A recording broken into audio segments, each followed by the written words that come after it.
And good morning, Kartakass. We're going to be going through this domain of Tarnished Dreams, Dark Lord of Harkon Lukas. It's a dark fantasy and gothic horror setting. For audio today, we're going to once again use tabletop audio. It has a series of 10-minute original ambiances as created by a guy, by somebody who was, I believe, making for their kids music as they were playing their D&D just campaign. We're looking at the horror section. I've got a list of about 13 songs that I've set up here just to make sure that we've got plenty of time on everything. I'm going to click play on that now. Tabletop audio can be used pretty much by anybody. Specifically, the creator wants people to know that anybody can use it, but specifically if you are making money, so anyone, as long as you're nonprofit, anyone can use this, as long as they've got attribution. So here's tabletop audio.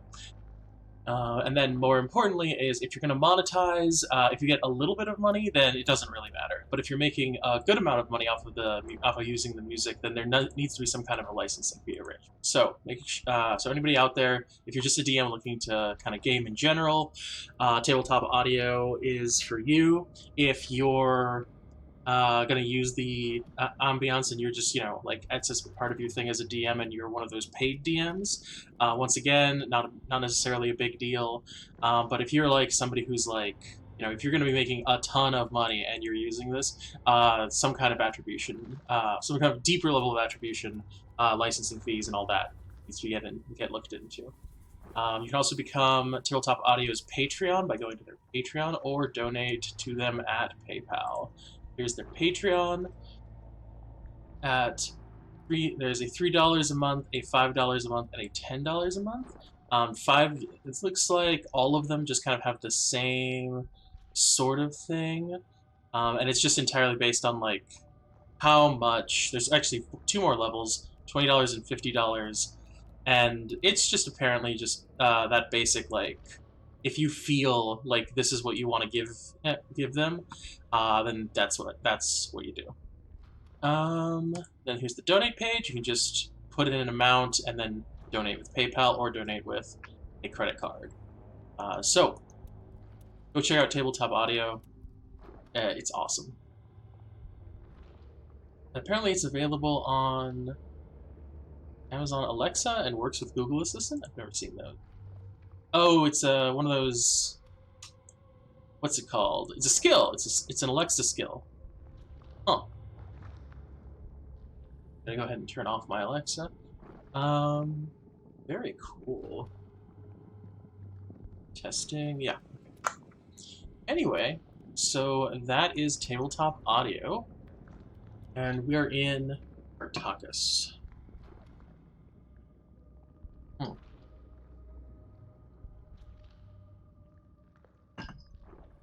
By the way, if anybody is interested, I'm in my Discord, and on the streaming thing, so if anybody wants to, we can hang out and talk.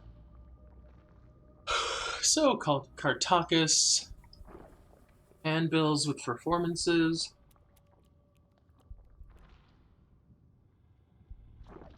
Rustic woodcuts with wolves, wolf tooth necklace. Okay, some basic stuff. Kartakass is a vast stage that serenades the ambitious with promises of fame. That's interesting. So is it just a giant, like, you can always tell you're on a stage?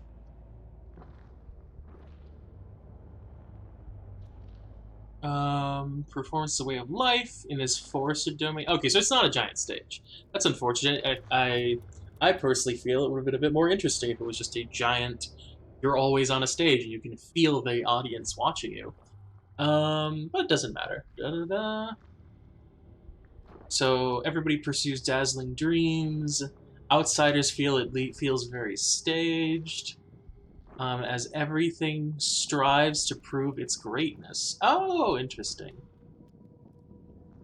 Bloom and then wither. Songbirds sing themselves hoarse. Every local, from the youngest child to the most venerable older, knows that dreams, fame, and immortal adulation are theirs for the taking if they prove worthy. This is a creepy place. Getting kind of Wonderland vibes. Individuals will strive for glory, obsession, and duplicity, reign, cycles. Predators flourish in the land of consuming passions and secrets. With each full moon, the truth of Kartakass is exposed, and lycanthropes reveal their hunger for dominance and for blood. That's neat, I guess. Maybe if there were more full moon. I don't know. Once a month is kind of. I don't know. We'll see. Kartakan characters. What artistic skill do you idealize? What do you use your talents to travel, work, travel, and hide? What does success mean to you? But these are like. Okay, so this one, maybe not the rest of them in other characters of other places, but like this one feels. I guess for all of them, maybe like. I feel weird that if you're from the place, it's assumed that you're kind of like a generic like person from that place. Like I can get the idea if it's like this kind of thing. These questions would be better to me if it was something like, how has the idea that everyone is supposed to have an artistic skill they idealize or have a talent for affected your character? It's like, you know, some people are born and they're like, I can't do anything like musically or whatnot, but I do love watching people like play the trombone. Or like somebody who's like, who just doesn't like this place and is like, I don't have a talent, I don't idealize any of these people, they're all just so, you know, staged and fake and this, like, it just seems, I think these questions do a lot of assumption that you are like a standard person from this place, as opposed to what most adventurers are, which is a person who is in a place and then is like, I want to go see other stuff, or I want to, you know, out there is more interesting, or is like there are people who are very like they wouldn't like artistic stuff. Like if I lived in a giant artistic land all the time, I don't know what I would exactly feel. Like especially like how like built together is this? How do things work? Feels like it's kind of assuming things about your character. But of course you don't have to answer any of these questions, so I guess it doesn't really matter, but it just seems, I don't know. Something about it like just clicked in me that like, hey, this is just kind of telling you that you're basically a stock NPC from this land. Hello. Hey, Target, how's it going? Doing well. How are you? Doing well. We're going over Kartakass, the land of werewolves. See? Werewolves. Alright. I just got finished ranting about how the Kartakan characters section I wasn't sure on. Yeah, artistic and such. Yeah, something about the way they asked the questions. I was like, well, what if you're not any of these things, and what if like you know what it is when like you're born in a community and you're like, I don't like this community, I'm going to leave. Like there's It's like, I see what you're doing, I'm gonna live inside. Yeah, and that's just what I'm intrigued by is the. I guess it does it with all the things, but just reading this one, I finally clicked, or like this one especially is its own thing. I'm just sitting there going like, but what if I'm playing like a dude who's like, I hate everything about music and art because I lived in a land of music and art. It was awful. It was terrifying. Nobody was ever like just low key. Everything had to be like really up and super emotional, so I just left. No, I'm not doing that. Also, the werewolves every month was real bad. Have everyone go, werewolves? Yeah, I'm imagining just like someone loves making murals and the walls are always sticky with paint and it's like, hey, don't walk on that sidewalk, I just painted on. Like, Yeah, No, I just want to walk and live. yeah. Exactly. Um, yeah, it's an interesting. Also, for Kartakan characters, these questions, while obviously like good for the way of life, doesn't really. Hey, help a noob out. Nice to see that you're streaming, that you're hosting. It doesn't really click with the whole. What if I'm, like, what do we do about the werewolves every month? Is every month does everyone burst into song and build up defenses? Yeah, just it's a monthly celebration the day after the full moon. Yeah, yeah. Anyway, I was also a little disappointed in that they described it as life is a stage in Kartakass, and oh, did my internet go weird? My first thought was just absolute forest, just not forest, just you're on a stage, like you're literally on a sound stage or whatever, and it just infinitely goes, and you can tell there's an audience watching. I was like, that would be cool. Um, Help New Bout asks, do you ever play D&D on your channel? Currently, no. I am working towards it, but I need to ask players and like figure stuff out. And just I'm not in a spot right now where I can like dedicate the time the way I would like to. So but I'm working on it. I'm thinking about who to ask and all that. But you gotta have those people who are like, I'm willing to be live all the time and also play D&D. Yeah, it might be a tough sell to a lot of people. Yeah, I'm gonna ask people eventually about it, but honestly, it's one of those like I gotta soft sell everybody on it, which is why I keep the stream open. So like, if anybody wants, they can join on the Discord and then jump in and then talk, and then they can kind of get the feel for it, and then maybe eventually we play D&D. Also, they gotta like trust me as a DM and realize that it's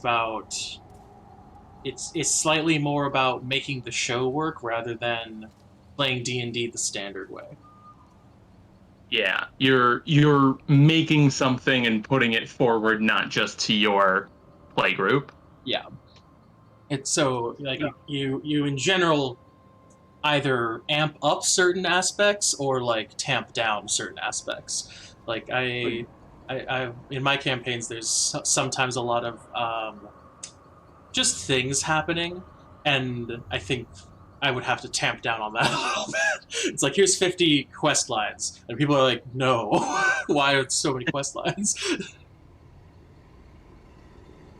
Oh yeah, help a noob out. There definitely there is Foundry, which is a good VTT. There's also Owlbear Rodeo, which is a free VTT.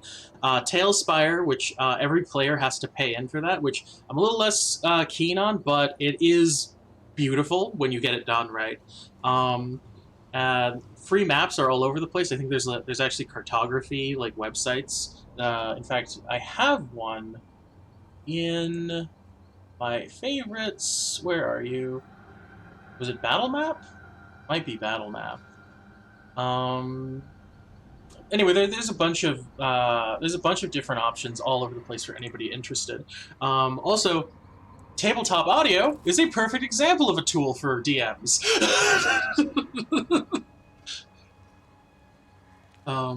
But yeah. Um, Target, you were saying? Uh, no, not Okay, sure I had anything. sorry. I Just just had an interruption. Sorry. cool. Sorry about that. Did not mean to interrupt your flow. Let's see. Da-da-da-da-da. So Kartakass looks interesting. It is supposed to be a giant forest, so there's a little bit of plains. Cavia, which I assume...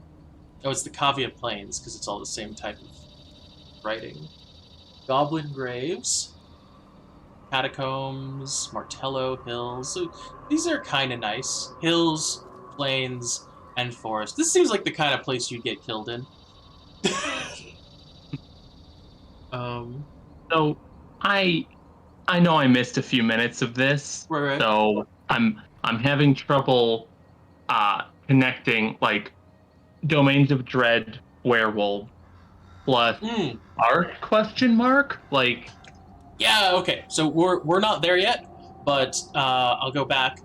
This is okay. Kartakass, the domain of tarnished dreams. The Dark Lord is Harkon Lukas, who I assume is going to be the answer to half of these questions. And then the rest is just it's a vast stage that serenades people, and everything is very everyone is trying to like be that somebody. And so literally plants and trees will like burst into bloom in front of you and then wither and die because they're trying to be extravagant. And that's about what I know so far. So it's like everybody is trying to be a big somebody, but right now everybody's working for exposure and they're poor and desolate and miserable, is what I'm getting. Yeah, I mean, I don't know how poor and miserable they are, but yeah, everyone's working for exposure. That's definitely true. It even says like, da da da da. Every local, from the youngest child to the most venerable elder, knows that dreams, fame, and immortal adulation are theirs for the taking if they prove worthy. And so that is that. That's just a whole thing for everybody.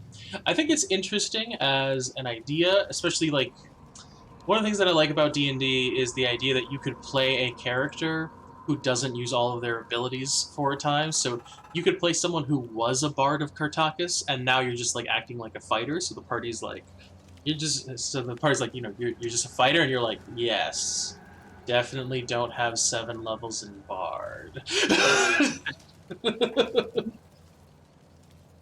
I'm I'm imagining this as like um some of the whatever horrible god run the domains of dread, just sort of Hunger Game thing, like hamming up the presentation of Nice. like a role playing game, but I don't know how you actually present that to like players. I think But I think yeah, just getting if I were to try to getting that sort of superficial, like, haha, everything's happy and nice, and the whole world's a show, and it being off beneath that thin facade. Yeah, I think if I were to do it, I would make sure that like to tell the party like a musical number happens every time they enter town or something like that.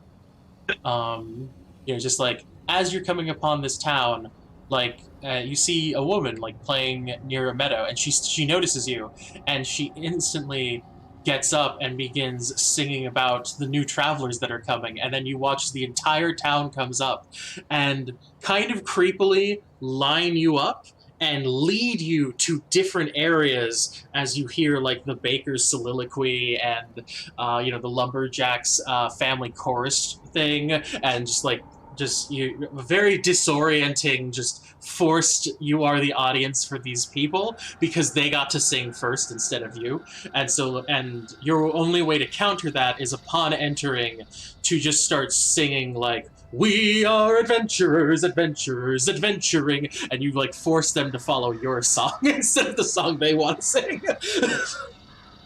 Every conversation is counter song. Yeah. Helping Newbout says that they are lurking due to doing work. Go ahead and make that money. And then they want to either be a Shadow Dancer or a Half Dragon Prestige class. Yeah, those are good. Those are good. Shadow Dancers were a ton of fun. I never remembered Half Dragon's Prestige class. I know the race, but I don't know the. For the template? I know, yeah, they were a template back in Third Ed, right? For the for Monster Manual and stuff. Yeah.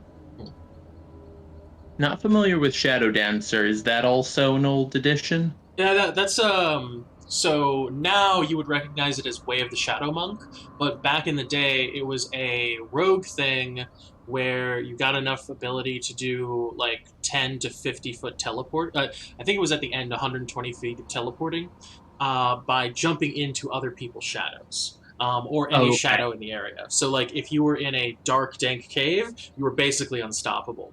But if, like, you were in a forest, you'd have to jump into individual shadows and then jump out of other shadows to jump people.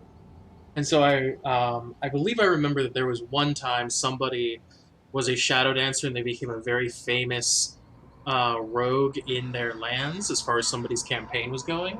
And so what ended up happening was uh, they had gone too far, let's say, and they reached the point where the DM had the villain of the piece, the guy trying to stop the Shadow Dancer, had found their base, their secret base, and then cut down all the trees surrounding like 300 feet of that base, and then like surrounded it and just waited for them to teleport there during a time of problem. And when they did that, they were like, "All right, come out. There's no shadows for you to jump to. There's no nothing.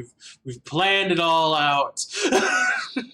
And so yeah, it went super bad. Let's see. There's a prestige class for the half dragon. You had to be able to cast spells without regents, like a sorcerer or bard. I think it was third edition. Oh, and then smoke bombs. Very cool. Make your own shadows. That's true. Smoke bombs for making your own shadows. That'll do it. But it doesn't. The instant they walked outside, they got shot to death. So they didn't have the big problem is they needed the shadow so they could teleport further.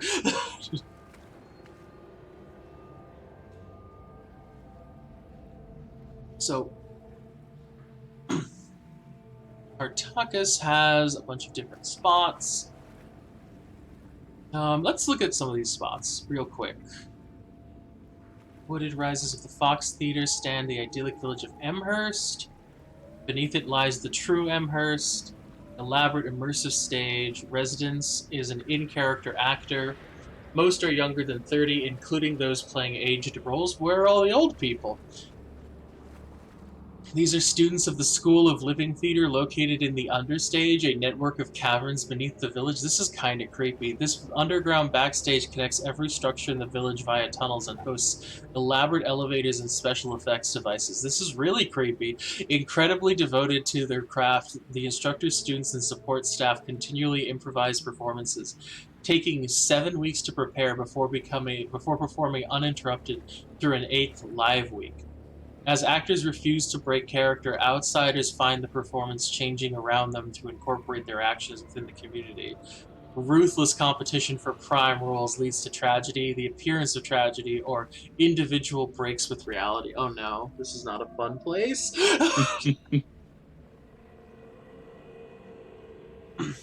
And then I see, okay, so Harmonia is music, Medria is tragedy. Okay, so and then Skald is commerce and creativity, the best of everything in the land. So that's the city.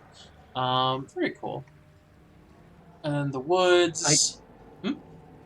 I wonder that with the idea of people, acting to certain roles and things, like, would you want to sort of typecast and caricature some characters, or would that just come off as, lazy DMing? I mean, all of my NPCs are typecast, so no. Okay. No. I think it is supposed to be whatever's most entertaining and whatever gets you the best thing. So I think it really depends on how much of your music theater background slash acting, chops, all that you want to use. Because, like, if you make the characters, it depends on a lot of factors. So first of all, if we're going straight by what the book says, which no one ever needs to do, but if we're going straight by what the book says, it says life feels staged and surreal in Kartakass, meaning they aren't even supposed to be good actors. Like, assuming that an actor is supposed to embody the role so well that you're just like, that is that person, it feels off. Like, that's the point, is these are all not necessarily bad actors, but you can tell they're, like, mugging for the camera. So a little bit more like stage theater, where, if you make a joke, you might look at the audience and, like, laugh, people, that kind of thing. Yeah, you just hold your breath slightly. Yeah, so there's a level of that I'm sure is going on, but I'm betting there's also like it's a world, so there's probably lots of different layers of actors, and but what's most important to these people is in Amherst at least. Like let's just take Amherst as the example. The most important thing to them is that when the other people, outsiders, show up, they have to talk to the outsider because the outsider is obviously the most important thing because it's a new thing. And they want to be the biggest, most noticed character. So they want to be, say, that outsider's new best friend, or like secret lover, or like drama companion, or something like that. Um, and so I would expect that no matter what your role is or how good of an actor you are, you just do whatever you need to do to get the outsider, in case of D&D, the PC adventurer, to hang out with you 24/7, because then you have a starring role as a buddy, Like, hey, you never been to Amherst before? Let me show you the rope. And just like there's 5 guys trying to do that. Yeah.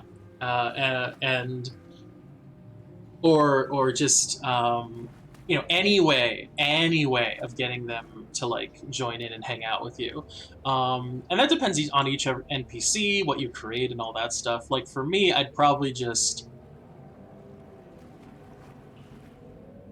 I don't know, if I were DMing this place, I would probably start the party really far from any village so they could see how weird the just land is, and then when they hit a town or something, like pull out some of the stops. I might just like run Beauty and the Beast or something like that. Like I could see taking any Disney movie and just playing it in front of the party and being like, this is what's happening.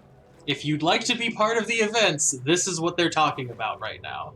Like, or maybe something that has like songs with outsiders in it, because I know there's a few, but like my first thought is like just do Beauty and the Beast, and when the party shows up, just everybody's talking about Belle, like the first song, what's it called, da, da, da, da. Not Good Morning, the one where she walks around the town and she's like, there must be more than this provincial life, and meanwhile the town is like, she's so weird in every interaction. Just do that scene to the party. Just let them watch that happen, and then they talk about the beast, and she like goes off into the woods alone, and the party can be like, "Isn't that not safe?" Yeah, like you start off with everyone in town a buzz about one other thing, and then the party does anything that seems noteworthy or relevant, and then it's like all eyes on them. Mm-hmm. Or would you want to have multiple different, like, these people are trying to do this, those people are trying to do that? There is a suggestion that there's like directors in Amherst. Like we're just looking at Amherst right now because like Harmonia, Medria, and Scald are all different, but since there's instructors, students, and support staff, I could also see the idea of somebody being like, these adventurers are not interesting, I'm interesting, and someone trying to do something to like make themselves the top. Like everything is about alien. This is gonna sound awful. If you're gonna play Kartakass, my first thought by reading this is everything is about alienating the party by either making everybody want to know everything about them, or having people be like, I can do that better, and then like, I don't know, something insane like log rolling competition or something like that. And like the party gets, of course, a real log they have to log roll on. Meanwhile, the actor uses the fake log roller because that's the point. Is they're I would say that's kind of the point. Is they're not actually good at all of the things that they're supposed to be good at. They're just this is the role I'm playing right now. So of course I have tools to make it look like I can do the job. Yeah, I'd also have a character that's trying to be noteworthy for one skill, and like the characters will know them for that. And then just like the next session, they've moved from a school marm to like some other like archetype, and it's like, wait, weren't you just over there? It's like, I don't well, know what you're yesterday. talking about. Or yeah. Because my thought is because they don't break they don't break character no matter what. So it's like, no, I'm not the school marm. That's so and so. And the party's like, I swear that was. Oh, that would be funny. Um, but yeah, da-da-da.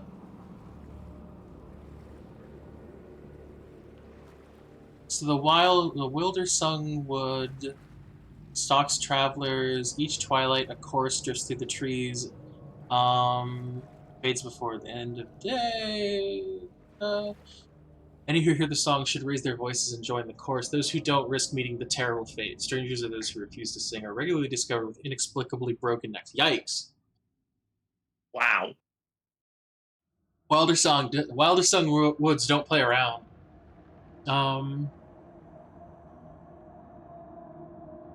Very interesting. Medria is apparently on the apocalypse. It's called Tragedy Stage, but they're used to apocalypse scenarios. That's hilarious. I want to put in a character that's like sufficiently high level wizard to play like feign death, and like, whatever's happening, the players find a body with like neck snap. Maybe this is the second one they found, and then a song goes up and the corpse starts singing. It's like feign death, but like I want to join in on the song. Oh my god, I love it. I earned the role for dead body number 3. Oh, that's beautiful. So the Dark Lord of this realm is Harkon Lukas, who looks like just a nice dude. I mean, he's smiling. He's got that really nice violin. I'm sure he's fine. How could he be evil? Harkon Lukas's life companions are ambition and oh no. Born amid a community of lycanthropes, he dreamed of commanding not just a pack, but a whole army, a nation, even an empire of born predators. That's super cool.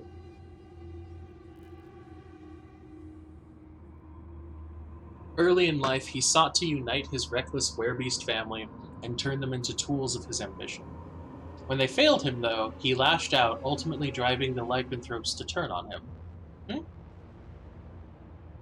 The would-be leader murdered dozens but barely escaped alive, fleeing into a nation of humans. In the years that followed, Harkon learned how to blend in with other peoples, how to manipulate those he considered his inferiors, and how to turn adoration into a weapon. He decided that if rule over a nation of hunters wasn't possible, he would force an empire of sheep to dance to the howling of wolves. I think Harkon hangs out in the Wildersung Woods now. Harkon Lukas became a legend, a performer, a teacher, a scoundrel, and a luminary. People flocked to bask in his remarkable presence. Eventually, though, the land's rulers realized the threat that he posed. Officials tried to quietly imprison him for invented crimes, but the people defended him. When royal agents came for him en masse, the lycanthrope feigned his death. Just like the spell.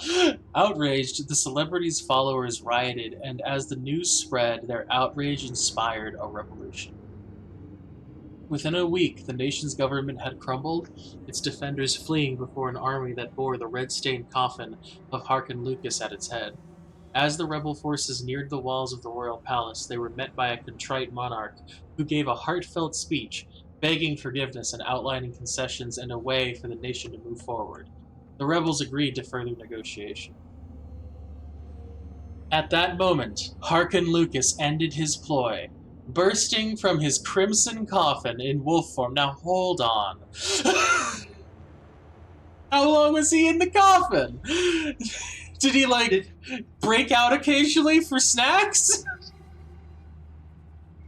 Did he have them schedule his funeral for, the full moon, or is he just one of the natural ones that can do that at will. I'm sure he's the natural who can do it at will. I love that there's four guys carrying around a crimson coffin, and then like one of them pulls out like a sweet roll and like really quickly opens the coffin and shoves it in for Harkon to eat. So you're right. Or he's instructed to do that, and he's grabbed bodily and dragged in. Oh my god, it would suck so much.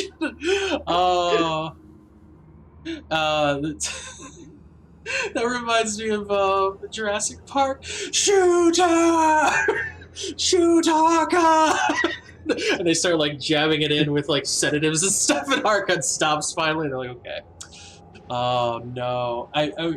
Oh, okay. So his plan is to hide inside of a red coffin till the king's in front of him. So he leaps out in wolf form and devours the monarch before thousands of followers.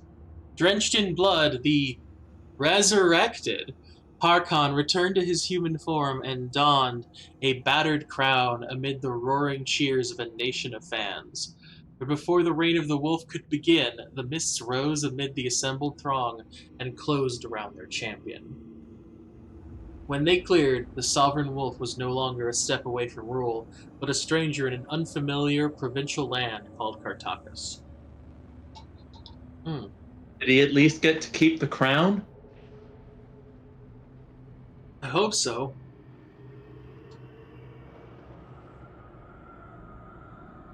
Although, looking at his picture, I don't see a crown up there.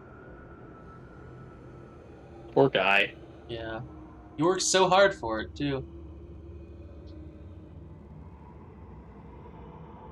Imagine how confused he and everyone else is when he just shows up somewhere with a crown covered with blood.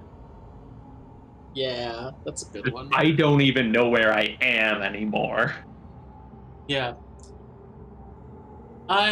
This feels weird though.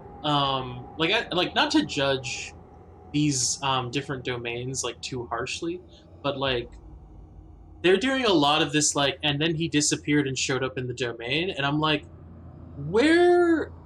What's like? Was there a dark? Is he like showing up in another Dark Lord's realm? Like, why are there people here? Because like, ostensibly, like this is assuming that Ravenloft was like the main one, but like ostensibly the way that Strahd works is he did something really evil, and now all of Barovia has been entrapped by the mists. And so it makes sense that Strahd has people, because those are the people that are stuck with him because of his magical shenanigans. But a lot of these guys are being taken from where they are and shoved into a random land. That feels... So I'm wondering, like, do they become the Dark Lord by killing the Dark Lord? Is that what's happening? And I wish they would explain it further if that's what's happening. I mean, if this is a eons long existence for the domains that, they might have just picked up enough people that generations ago it started a community. And so people have lived here forever. Maybe, yeah.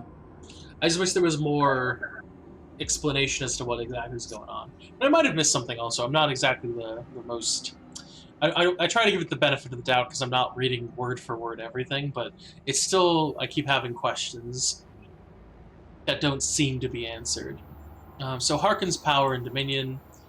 He is a born liar and shapeshifter. Oh, there you go. He's one of those super good ones.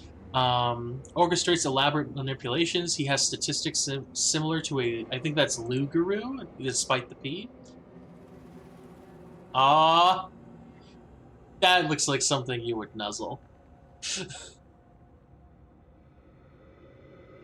Just grab that little guy. Oh, cute.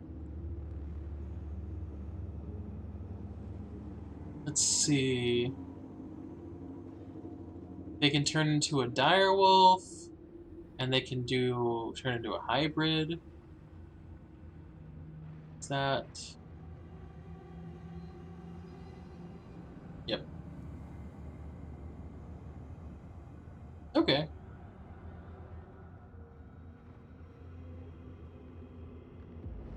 Nice. Let's see. Lugaroo possess a strain of lycanthropy more virulent than that carried by common werewolves. They're deadlier, and they spread the plague of lycanthropy. Only through the death of a Lugaroo might those afflicted by it escape their curse. Okay, that's cool.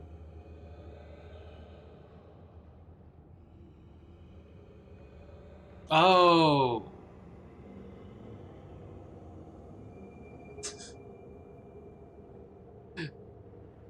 Target. Yeah? It turns out that the Lugaroo is the head vampire. What?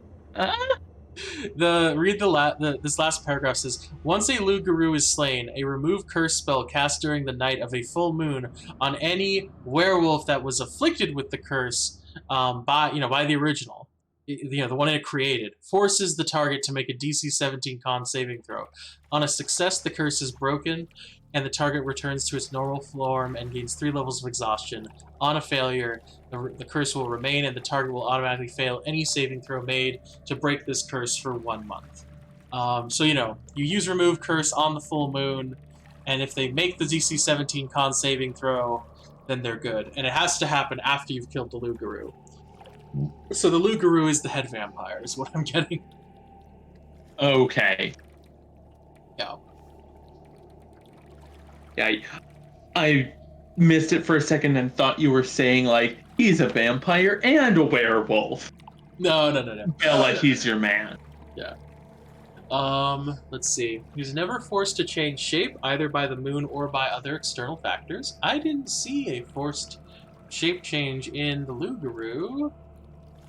We're back. Its statistics are the same. Yeah, I'm not seeing a forced transformation. I guess they're just letting you know because others have forced transformation.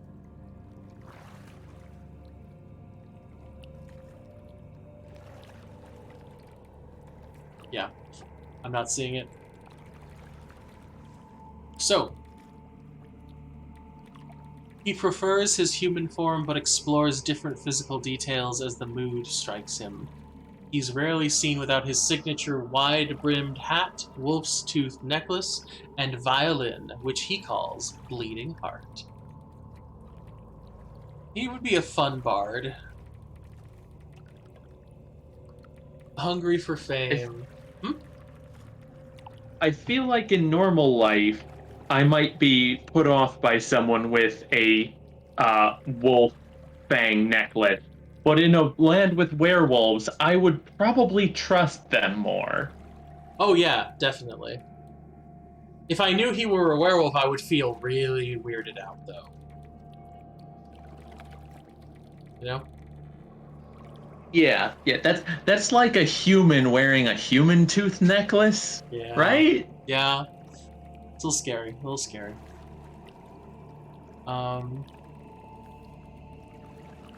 It depends. I think you have to know it's a wolf tooth necklace, like in our normal day-to-day lives, because like I've talked about this before with like skull belts and things. It's like they don't know it's a human skull; they'll just assume it's a prop. You know, like people have shark tooth necklaces, and you just kind of shrug at them.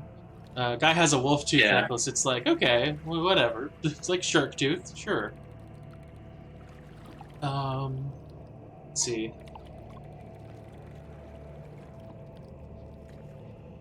Hungry for fame. Despite being the Dark Lord, Harkon Lukas numbers among the least feared of Kartakass's people for some reason.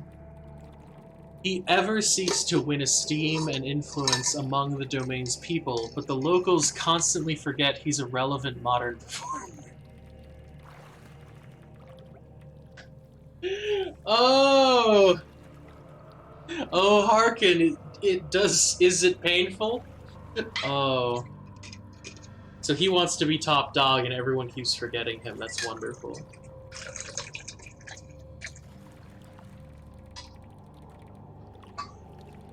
They remember his works fondly but vaguely, ever distracted by new novelties. In response, Harkon reinvents himself time and time again, striving to win the domain's love. To this end, he often exploits ambitious and naive new talent.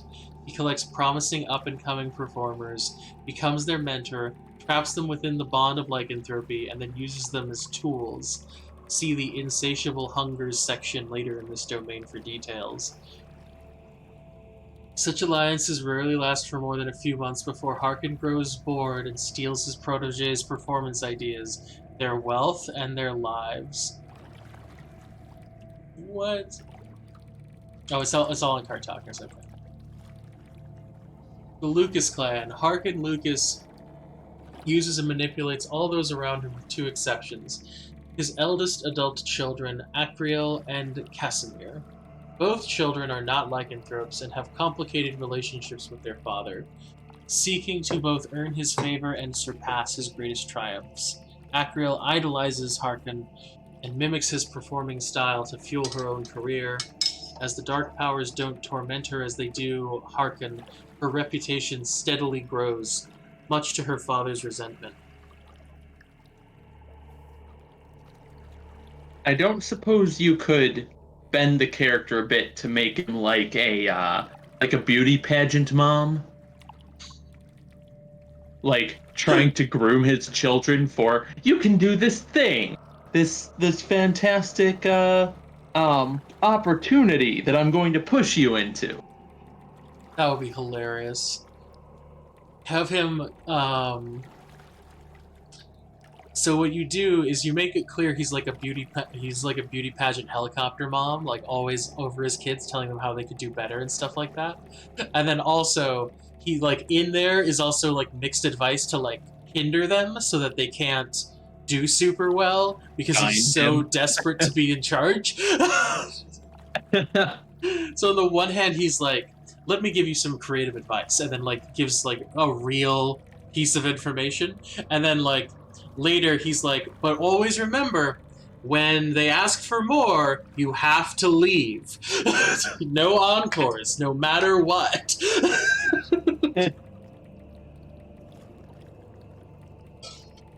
Yeah, just like project. Oh, that was too good. Slump your shoulders.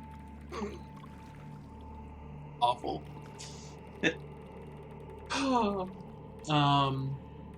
Casimir, on the other hand, wants nothing to do with Harkon and seeks to make his own way in life. Whether at the whims of his father or the mists, though, he always finds his way back to Kartakass. Oh, that's hilarious. Poor Casimir.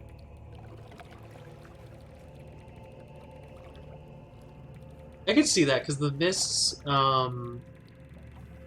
they want Casimir to torture Harkon. I could totally see that Harkon is like constantly trying to talk to Casimir, and Casimir's like, "No, Dad, I want to be a ranger in the woods. I kill boar. That's all I do. I shoot boar and I eat boar. Stop it. Leave me alone."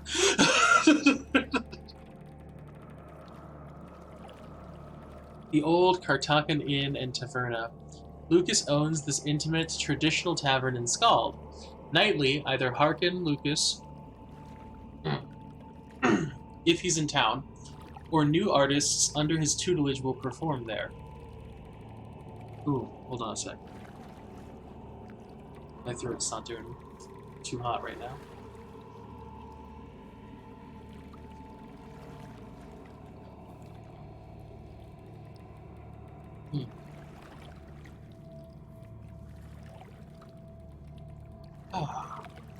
Any newcomer who performs on the old Kartakass stage is sure to become Skald's newest celebrity, with all the adulation, opportunity, and jealousy that inspires. Harkon keeps a private suite in the Taverna. Those who come here seeking him must first talk their way past the Taverna's heavily tattooed head bouncer and mixologist, the werewolf Haldrake Moonbon.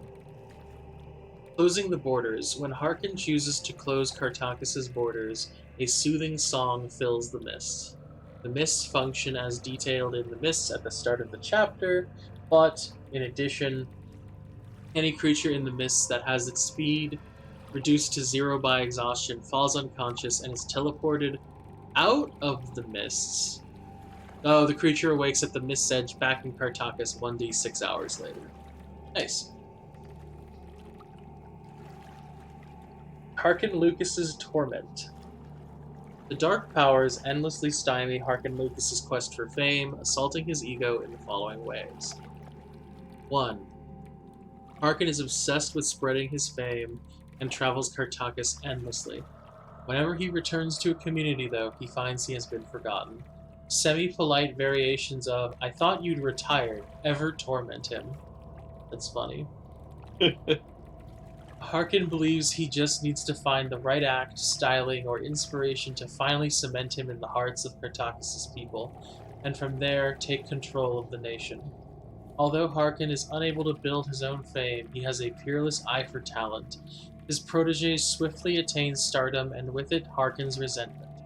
Harkon's frustration eventually gives way to indulgences of his lycanthropic hungers. Bloody slaughters of his students and rivals often precede him moving on to another town. It seems like he could easily fix this by just refusing to move and just constantly do work in one town. As either, the what's it called, an actor, or a what's the word, teacher. Like, he could become super famous as the greatest teacher of this stuff and thus lead the people that way. It seems so simple. Harkon, what's wrong with you? Harkon Lukas thrives on compliments and control. He skillfully reads other people, anticipates their ambitions and desires, and readily exploits them. He had a talent for flattery and making others feel like the center of their world, but he's a natural liar, and his seeming earnestness disguises double meanings and lies. Personality trait. My words are beauty, my deeds are power, and my aspirations will change the world. Ideal. Everyone wants to love me. I'll make them realize that. That's a creepy ideal. Bond. I share my passions broadly and intensely, but everyone understands that the most dazzling flames die fastest. Flaw. Anyone who spurns my love will know my hunger. This is not a great guy. Wow, he's got high stats everywhere. He's got like a +2 minimum. That's like his lowest in int, and then everything else is 3 or higher. That's a leading man if ever I've heard of one. Yeah.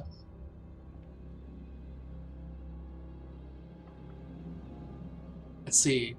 18 strength, 18 dex, 18 con, int 14, wisdom 16, charisma 60. Dang. Harkon Lukas is stacked.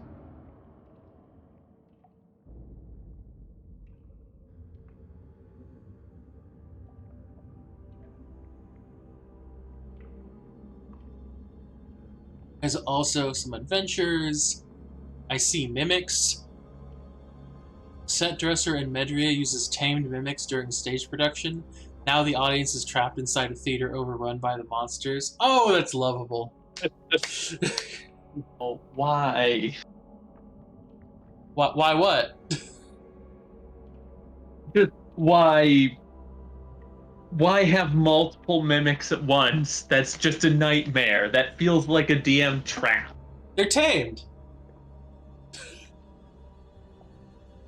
Tamed by an NPC doesn't count for player experience. Unless they're just there to unnerve the players. Well, the party does. The audience is trapped in the theater, so I think what happens is, like, the mimics are like, "Let's do this, boys!" and then they just start attacking everyone. The party's like, "Why are there so many mimics here?"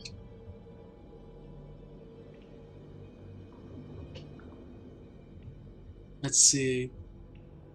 Yeah, someone rushes for the door. It's locked because the door is a mimic. It just takes a nibble. Yep. Let's see. The first one you can get is the characters arrive and immediately meet Harkon Lukas. That's a good intro. A foe carries an invitation to Harmonia's Crystal Club. If the characters visit, they will find themselves the only non-lycanthropes in the crowd. That's hilarious.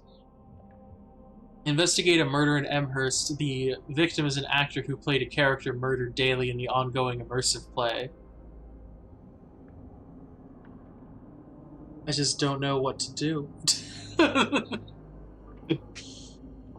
Acrio Lucas hires the party to borrow her father's violin so she can accurately model her own violin, Sundered Heart, from it. Oh, no.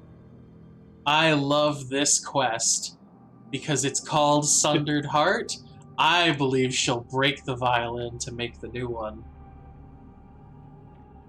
Ooh. Yeah, that sounds about right. Yup. Scholar named Radaga seeks the character's aid in recovering a mysterious relic. An ancient crown. It came with! The crown came with! From a skeleton-haunted canyon in the Martello Hills. Crown came with. Good to know. Good to know. Wait. Wait, what? Oh, no, I'm glad we got resolution on that. Yeah. Crown came with. We're good. Party is invited to participate in a fighting tournament in the goblin overrun hills known as the Catacombs. Upon arriving, they find that the goblins organized the event under the oversight of flamboyant gladiator Nim Pimply.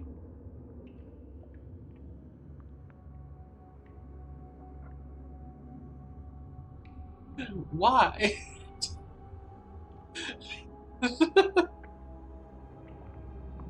A brewer in Harmonia hires the party to deliver a cart of Nikulbrau, a local berry wine that soothes the throat and improves vocal performances.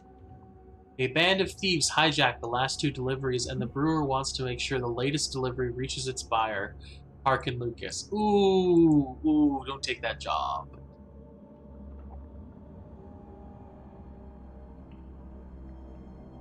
I feel like you could have a whole lot of fun with this world, right? This one seems like a lot of fun, yeah.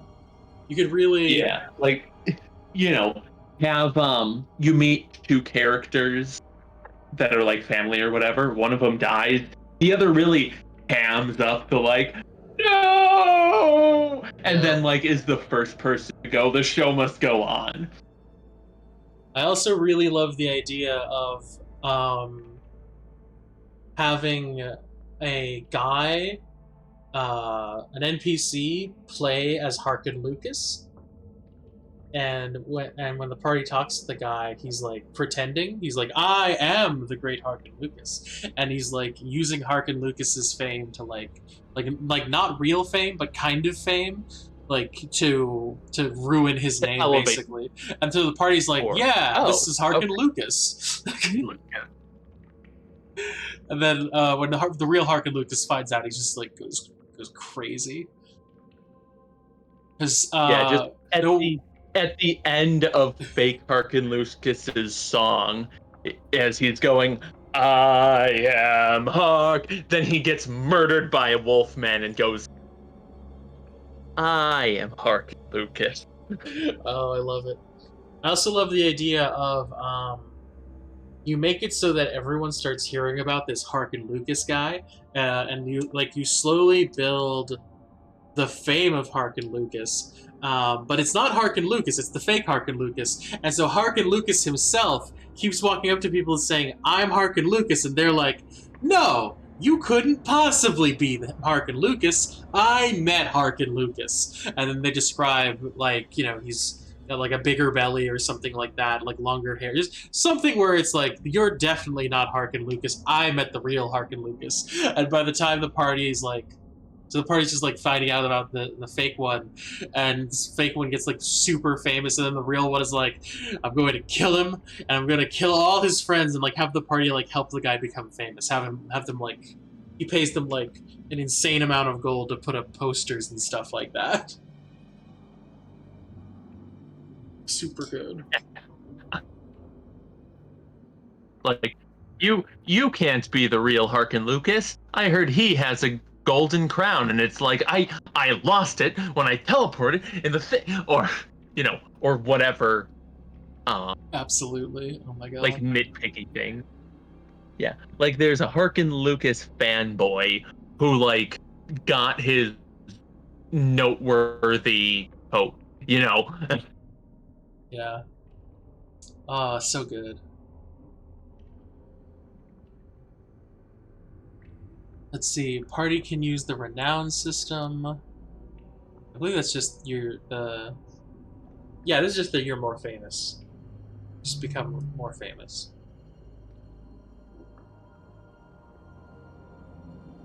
Um.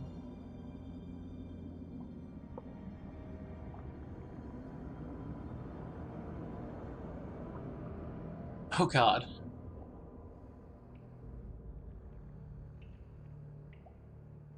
In Kartakass, you can effortlessly become heroes and luminaries. Your smallest feats become exaggerated stories and song, opening the door for greater connections and opportunities. Depict the public's interest by using the renown system. Start the characters with high renown, but let their renown decay if they don't work to keep the public's interest.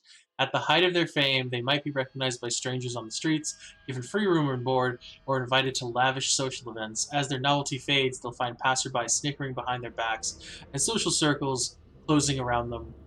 There are ways to alter their social trajectory, though, such as embracing a relationship with Harkon Lukas. Ooh, that's fun. I like the idea of it. The more famous they get, the more likely that Harkon Lukas is going to jump them.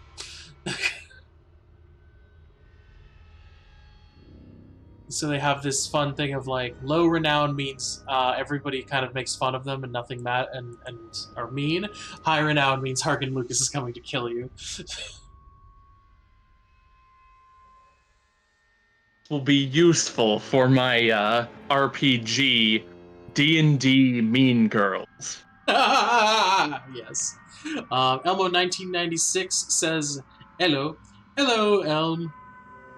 Oh, not Elmo, Elm 1996. Sorry about that.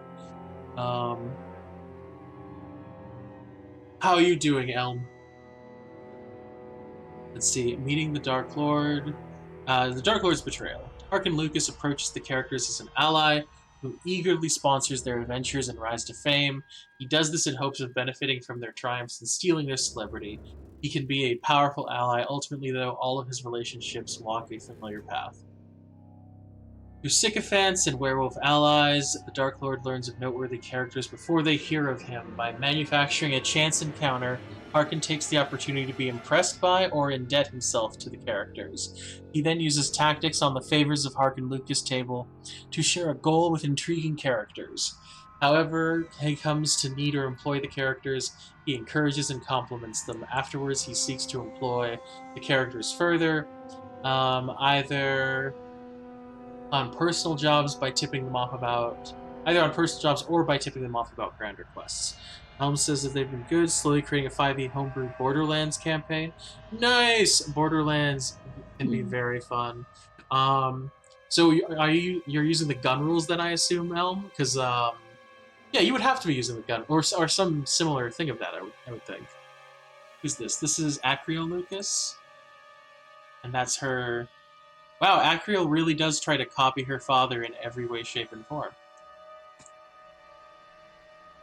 Oh, sweet Elm. Nice. Own gun rules are always a fun way to go. Um, very cool. Are you going to use like misfire chance or anything like that, or are you basically just going like it's gun, it works, and we're just focusing on the four elements of what was it like acid, fire, explosion, and something else? Oh, an example. Shotgun, range 15 to 30. Damage is 1d10 piercing. Adjacent targets take half damage. If hit, light pistol, light range 50 to 100. Damage 1d8. Piercing, mag size 6. And then an SMG, 45 to 80. Damage d6 piercing. Can attack again after a regular attack with a disadvantage. Can't be negated with advantage subject to change. Sniper, 150 to 600, damage 1d12 piercing. AR, range 100 to 400, 1d10 piercings, mag size. They're all Are they all piercing? Piercing. Piercing. Okay, cool. 2d6. The launcher is 200 to 500. 2d6 bludgeoning, must use an action to reload. Heavy blast. Damage 3d12, 10 feet, mag size 1 to 2 max. That's super cool. Oh, and blast is an effect that does extra damage in an area.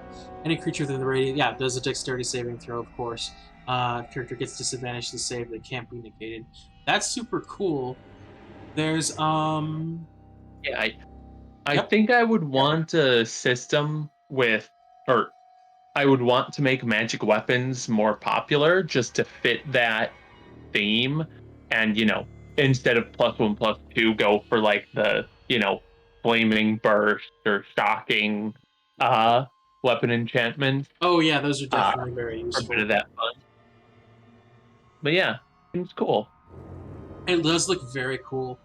The them all being piercing is in like I guess that's the way you would have to do it with all guns. My just first thought is like find a way to get resistant slash immune to piercing, but then you use magic like you said to make it like a flaming burst gun, and all of a sudden it's a fire gun no matter what. So very cool though, Elm. Uh, I hope your game goes super well. Nice. Yeah. Very, very cool rules. I hope your game goes super well. I hope you have a great time with your friends doing it. It'll be, D&D is awesome and meant for everyone to have fun. So super good. Yeah. Um, favors for Harkon Lukas. 1. Harkon is expecting to debut a new song, Just Like the Wind. But his backup performers and entourage are missing. He asks for the characters to fill in as entertainers and personal security. I think I know what happened to the backup performers and entourage based on the history of Harkon Lukas. I'm um, imagining Harkin Lucas reading a newspaper like, fantastic show by Harkin Lucas. The real star of the show is backup dancer number 3. I'll kill him! I also love the idea that Harkon Lukas goes into his blood rage and like kills his entire staff, and then wakes up like the next morning and looks at the newspaper and is like what everyone was shocked and very happy to hear is that Harkin Lucas promised an encore appearance in 1 week, and he's like, I just killed everyone on my team. I need a new team. Yeah. Let's see.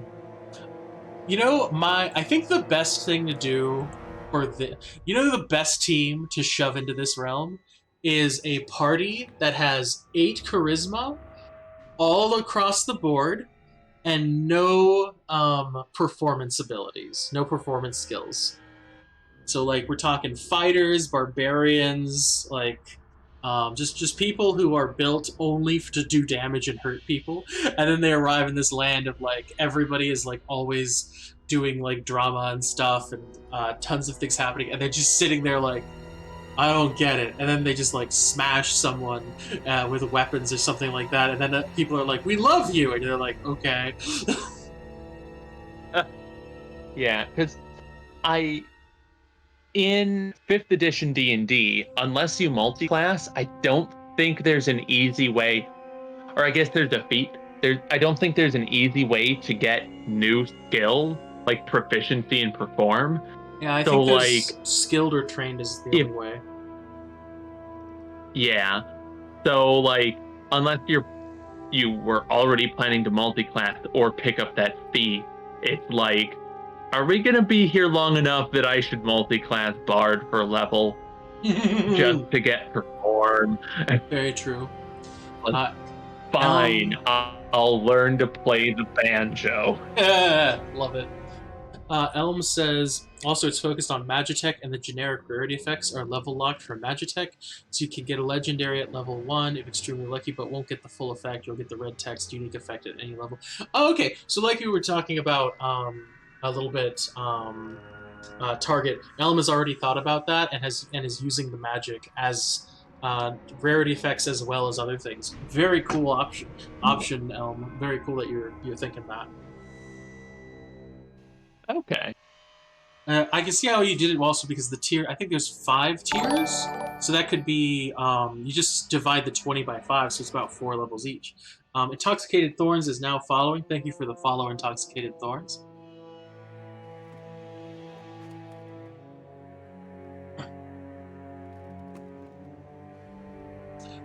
Got it, yeah, kind of. Very cool. Sorry I don't fully understand the system, Elm, but, you know, it still sounds really awesome and really useful.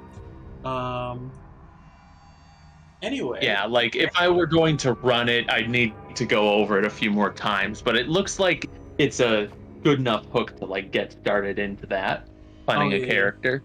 Absolutely. Number 2 for favors for Harkon Lukas. Harkon expects to be attacked by a toxic former student or lover at a public event. The Dark Lord asks the party to intercept this stalker.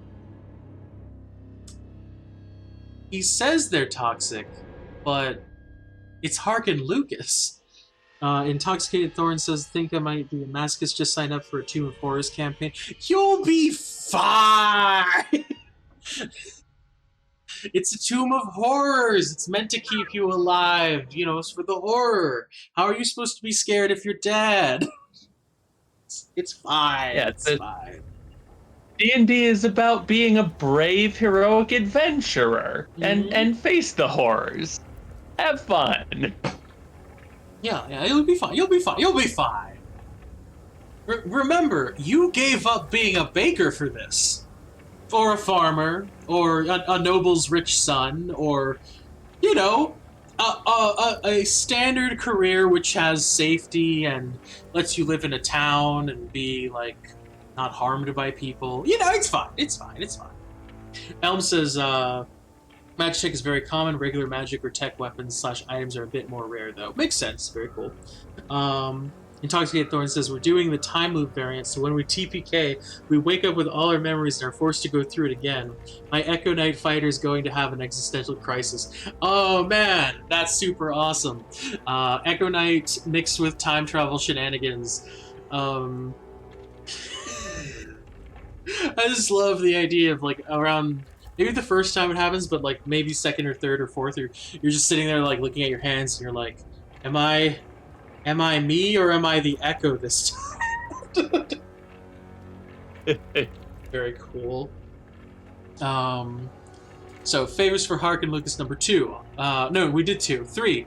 Harkon feigns fear of being mobbed by fans and asks the party to disguise him and escort him to an event. I guess like that makes sense. Like the party feels like they're like doing right by this guy who's like, I have too many fans and whatnot. They'll think it's an important dude that they're being cool with, but I don't know. 4th one, in the wild, Harkon's entourage. Yep. I feel like I would want a trigger for if the players are seen failing to successfully sneak someone around that attracts attention. Right, and then more people come around to Harkon. Very cool. Intoxicated Thorn says, you're a Warforged. She's gonna be like, wait, am I in hell? Can I go to hell? I have a soul, right? So my hell is this dungeon and still being stuck in this body? Thanks, gods. That is hilarious. Elm says, best part is that monsters that have resistance to non-magic weapons will keep the resistance from Magitech until the party unlocks the rare level abilities. That does sound very useful. And it also gives the party like a vague sense of leveling, because they're like, well, I don't have this weapon fully unlocked, and that creature's weak against fire, and that's in a valley of that creature. So we should just not go there till we've unlocked this, right? That's a good leveling tool. Are you going, Elm, are you going sandbox, or are you going, the way Borderlands is, which is, like, not quite sandbox, but kind of, like, lead paths everywhere? I know, like, it's kind of sandbox, because you can kind of jump around a little bit, but I've always felt that it's a much more, like, here's the mission, go here, do this kind of, game. 4th one is, in the wild, Harkon's entourage is slain by wolves or by bandits. If the party saves him, the Dark Lord feigns helplessness and asks to travel with them. There's a lot of thieves and bandits. I kind of wonder Why? I guess that's just the generic thing. Intoxicated Thorns says yes by wolves in heavy quotes. Definitely wolves. Don't question it. Yeah, all the red blood on Harkon's shirt is definitely from the bandits and the wolves. Bite of the Dark Lord. After gaining a measure of the party's confidence or singling out a character as a useful favorite, Harkon Lukas will ask his eccentric signature question, "May I bite you?" He does this while removing his wolf-toothed necklace and offering to place it around a character's neck. By doing so, he marks them as his protege. If the character refuses, he respects the decision but hopes they will reconsider. If they accept, he gives them Harkon's Bite, a wondrous item. Very cool. He'll acknowledge that the necklace carries minor magic to bless their performances. However, he doesn't mention that it also curses them with lycanthropy. Yeah, what's the for fame? What's the true price of fame? Dark Lord can create one new necklace every week. Oh, that's why he keeps getting attacked by wolves, probably, because he's killing wolves and making those things. A dire wolf tooth dangles from this simple cord necklace. While you wear it, it grants you +1 bonus to ability checks and saving throws. And the curse is you are a lycanthrope. Oh, man. And you can't remove the necklace. Upon donning or removing, whether you're attuned or not, you are afflicted with werewolf lycanthropy as detailed in the monster manual. Oh, so that's a double curse. The curse lasts until dawn after the next full moon. If you're still wearing the necklace at that time, you are afflicted with lycanthropy again. That's interesting, because it's, you attune to it and put it on, and then you instantly get afflicted with werewolf lycanthropy. And then if you remove the curse and then take it off, you're afflicted with werewolf lycanthropy again. So, like, that, so you, wow, Harkon just gets you bad, no matter what. Let's see, Elm says, kind of lead. It's sandbox planets, but lead planets, although they've given the players the ability to create their own section of the galaxy, meaning they can create their own adventures to run as the DM so long as they talk to you first. Yeah, that sounds fair. It gives them, like, things to do and play around with, and it also creates that community bubble that you really... I think in D&D... that community bubble ends up being really important. Like, if you really want to get a lot of people involved, creating that shared universe gives everyone a sense of buy-in and care about something. There's also there's a slight limitation of, like, there's so much material that some people can get bogged down, but you don't need to know everything happening in each other person's worlds. You just need to know, like, here's the important world event that connects to everybody else's. But very cool idea, Elm. You know, if you're going for that larger scale thing, I think that'll be really awesome. If you're going for a small scale, that'll be awesome too. Like, whatever makes the best kind of game for you and your friends sounds super great. So Harkon's Bite, the Dark Lord's Pact. Harkon will curse proteges with lycanthropy to force them into a circle of confidence. During the first full moon after a character receives the bite, the Dark Lord lingers nearby to discover their transformation. He'll promise to keep this secret and reveal his own lycanthropy. Oh, man! Everything about Harkon, like, it was okay-ish, but, like, at this point, I'm like, I want him dead. I hate this. I hate this so much. Ah, man. Fight this guy. Bring him down. Elm says around 6 to 7, including yourself. Very cool. 6 to 7 is a good number. It lets you have. It can be a little hard to DM everybody at once, but it gives you that ability in case somebody can't show up a certain day. It's like we still got enough to play. Let's see. He then uses his shared secret to gain leverage over the character and push them to embrace the curse. I hate. This is what I meant earlier when I said I don't feel that the student or the lover is toxic. Harkon. Like, fight the hands that feeds Harkon. He's initially patient with those who refuse his aid, but will manufacture perils that push the character to rely on him. Oh, no, no, no. Ugh.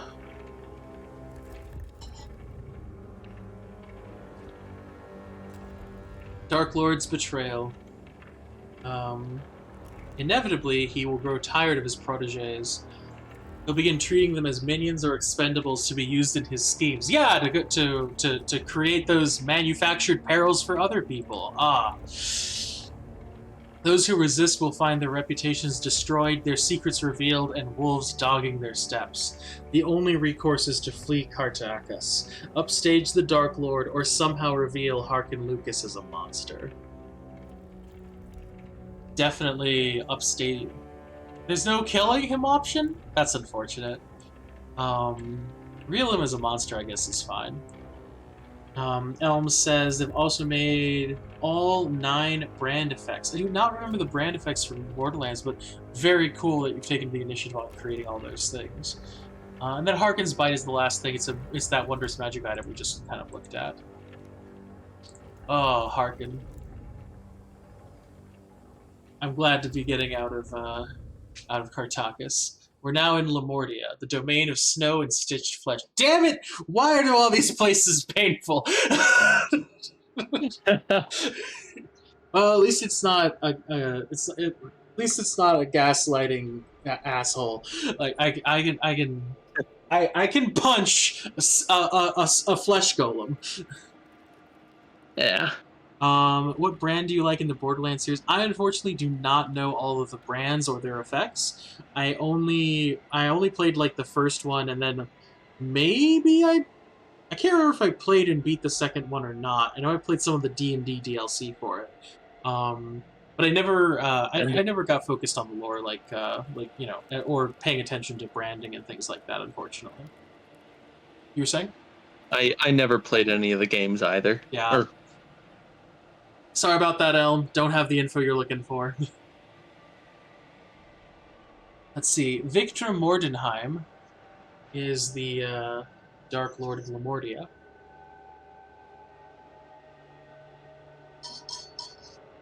Genres of body horror and gothic horror. Hallmarks is they do amoral science, they do bizarre constructs, they do frigid wilderness, and mutagenic radiation. Mist talismans, an animate finger, not good, glowing minerals, or a preserved limb. Life is cheap in Lamordia. As far as the land's esteemed scholars are concerned, the spark that animates flesh is merely the result of chemical accidents and the proper formulas. Okay, so it's Lamordia is just. I feel like to go here, like, you know, you need the mist talismans to enter the place or go through the mist, right? I feel like you need to know. I feel like you need to know what the mist talisman is before you're like, an animate finger. Add that to inventory. True. You would probably have the glowing minerals.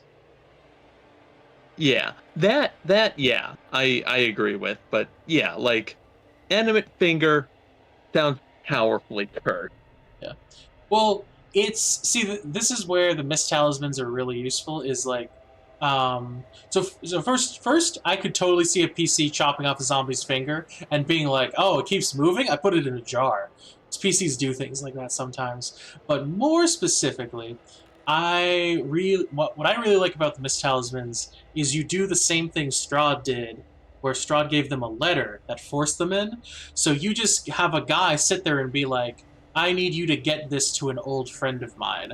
I'll pay you a lot of money, and please just don't, you know, open it. You know, like, I'm paying for secrecy and for this. And so the party goes like, awesome. And then they take it, and then within an hour, they're in Lamordia.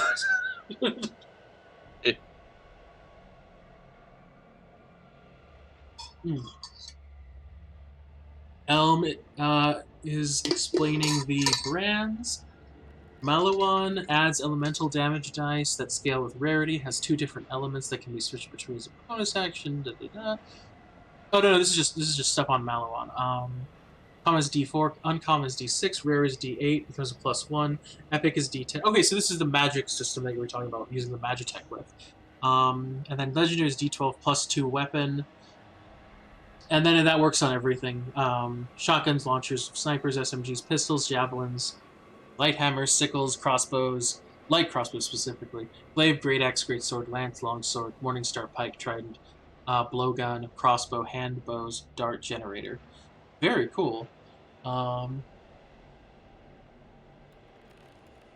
so Lamordia is a giant college campus with teachers that are doing stuff they shouldn't be doing. Golems, there's homunculi. It's gonna be scary. And they say it's a frigid realm, so it looks like it's winter always.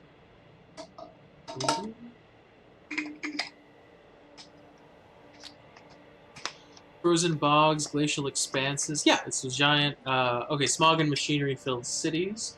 So, very interesting. Unpredictable blizzards, plague-free long winters, and chill summers last only a few weeks. Those who brave the wilds must contend with starving predators from wolf packs and giant owls to isolated humanoid clans.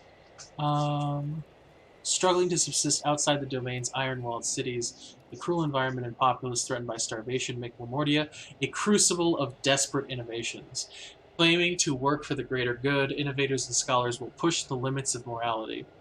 Their scalpels turn scientific pursuits into butchery as their experiments reach beyond what is necessary for health to grasp after the secrets of existence. Flesh is Lamordia's most abundant natural resource, exploited for both desperate purposes and vain ambitions. And no ambitions have led to greater evils than the work of the domain's Dark Lord, Doctor Viktra Mordenheim.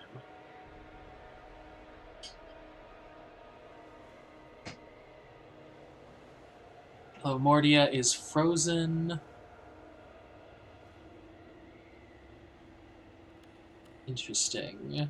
So, who are you? Where were you raised? How's the land scarred you? Lamordia looks neat.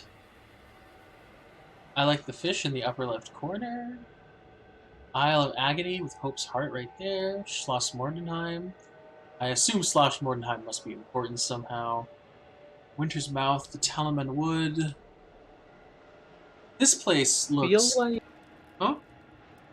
Yeah, I feel like there are some similar themes to a couple of the other domains where like I could easily see someone traveling between here and like uh what was the experimenting magical monstrosities, magical experimentation one? Um Haslick, I think. yeah, Haslan. that sounds right.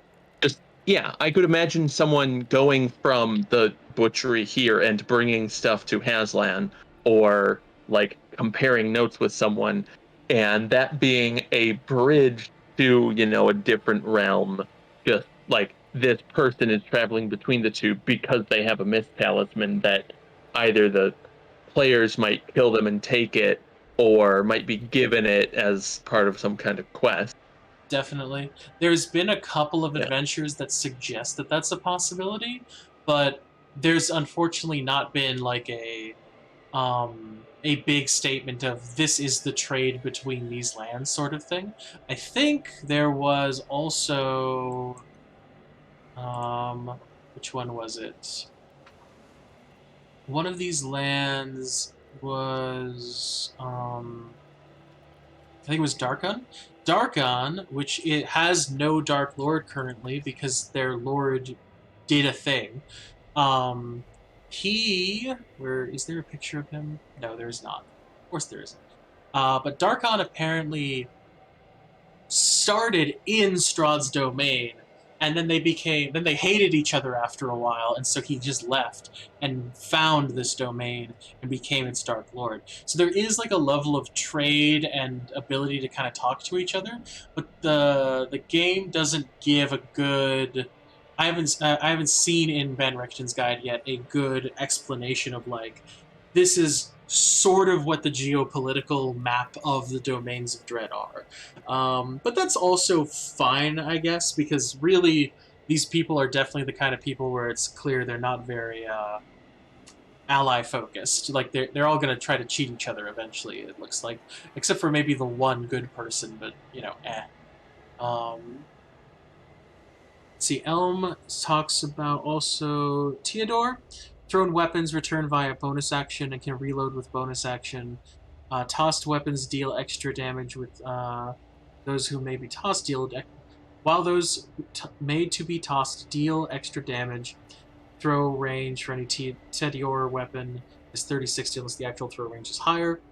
And then common ranged weapons not thrown deal 1 dice rank less than what the weapon does. A d6 goes to a d4. Common melee is base. Uncommon increases the dice rank of throw attack slash reloads by 1. Rare makes the weapons +1. Epic increases rank of throw attacks by 1 and makes the throw attack reload +2. Legendary increases the rank by 1 and the weapon is now +2. Very cool. And then a similar list of weapons right afterwards. Like thrown items, they're very good. Especially one of the new ones. Well, it's not super new now anymore, but one of the thrown items in here, I think, is the Ikwa. Yeah, Ikwa. This is a good thrown weapon. Its range is not great. It's only 10-30, but this is basically like what you would expect as far as like the Pelum from, I think the Romans kind of deal, because it's the only one-handed D8 weapon that is like throwable to my understanding. There might be others, but this is my understanding of this. The Ikawa is fun. I built a character based kind of on using spears, and basically you use the Ikawa instead of the javelin just because you have slightly more damage, and then you swap over to like the long spear or something like that. It's very fun. Elm asks if since we're on TDR, want to see one of the unique weapons. Yeah, sure. I'm totally down with that. I love the idea of seeing different cool ideas and stuff.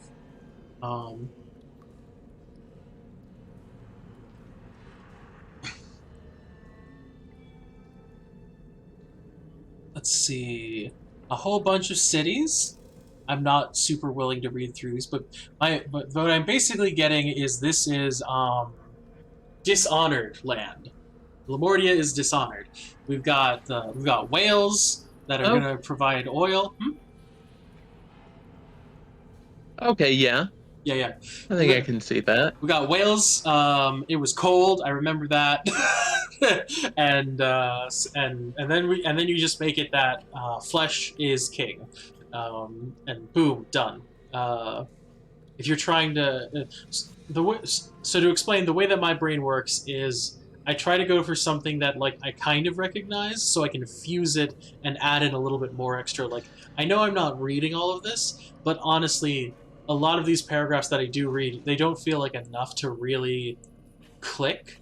So I find it's always easier to just be like, it's like Dishonored, therefore this, and then like add stuff in as I need. Oh man, is that Viktra Mordenheim? The brain of Baron Rudolf von Albrecher constructs a new. Okay, so that's just a dude. So we'll get to that in just a sec. Elm. One of Elm's abilities is one of the Elm's unique weapons is called Cheap Doll Hair. This is terrifying already. A Tedior dagger. When you toss the dagger, it will materialize an astral projection of a murderous doll that attacks the target you threw it at. This lasts 2 rounds and then returns to the wielder.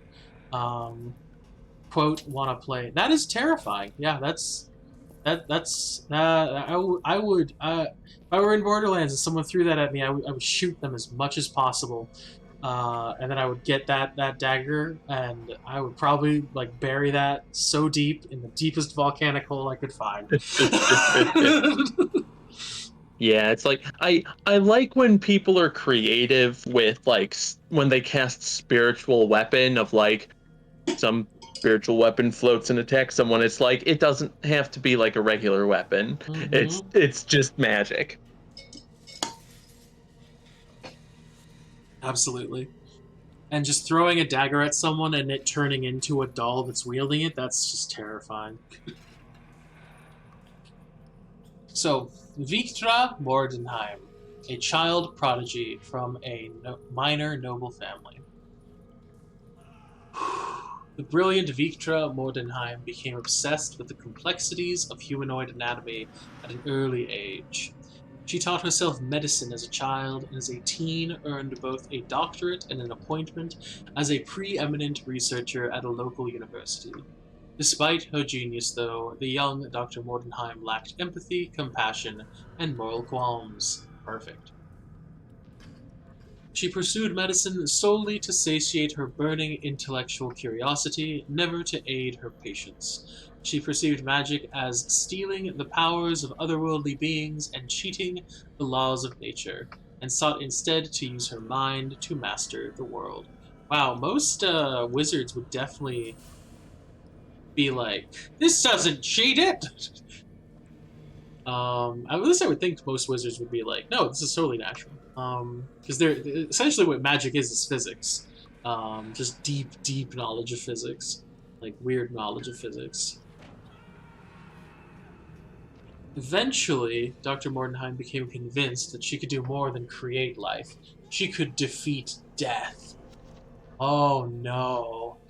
She wished to breathe sentience into dead flesh and produce sturdier shells than the bodies of fragile, temporal mortals.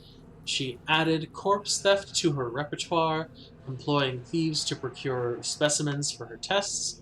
This was how she met Elise, a beautiful but reckless body snatcher who was charmed by the doctor's aloofness and whose spontaneity entranced the methodical surgeon. This is such a good what is it? Relationship from Hell. Elm has gone on to Torg. All weapons deal explosion damage. Makes sense. Melee weapons have protections for the users, but not the allies of the user, so keep track of what you're using and where you're using it. Common weapons will have the blast effect, dealing half their damage as force damage, minimum 1 in a 5-foot radius. Hard has a blast effect radius, then it increases by 5. Uncommon increases the radius by 5 feet again. Rare makes the weapon +1 and allows you to protect one ally within blast range. Epic makes it so you can blast, so your blast does full damage.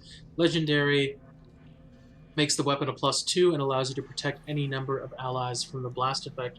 Question, now that I'm looking at it, does that mean if I hit a guy for 2d8 damage, and then my blast effect goes on for 1d8, and I was using, say, a Great Club or something like that? Like, no, a Great Club would be like a d10 of damage. But more importantly, what I'm talking about is, Elm, if I hit a guy in melee with my weapon, does the explosion then also hurt that guy in melee a second time, so I can get kind of a double hit in? And also yourself? No, it says at the top, the user is totally fine. User's fine. User's fine. It's Okay. fine. It's fine. You can still hit yourself for damage, I bet. You hit yourself with the hammer, and then, like, it explodes, but you don't take the explosion, you just take the hammer damage. That would be interesting. Anyway, when Elise... Oh no! When Elise began showing signs of an incurable wasting disease, it was the first time either woman had felt the pangs of despair. In the months that followed, Mordenheim desperately hastened her experiments, employing anyone who would bring her bodies.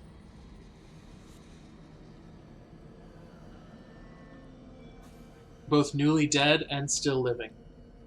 On her operating table, victims were killed, returned to life, and died again as Mordenheim sought to glimpse the secrets hidden in the instant of death. Let's see. Elm says it's kind of, essentially you roll your damage regardless of hit or miss. Oh, okay, that makes sense. Very cool, Elm. Thank you for the clarification. One moonless night, Elise fell into a sleep from which she would not wake.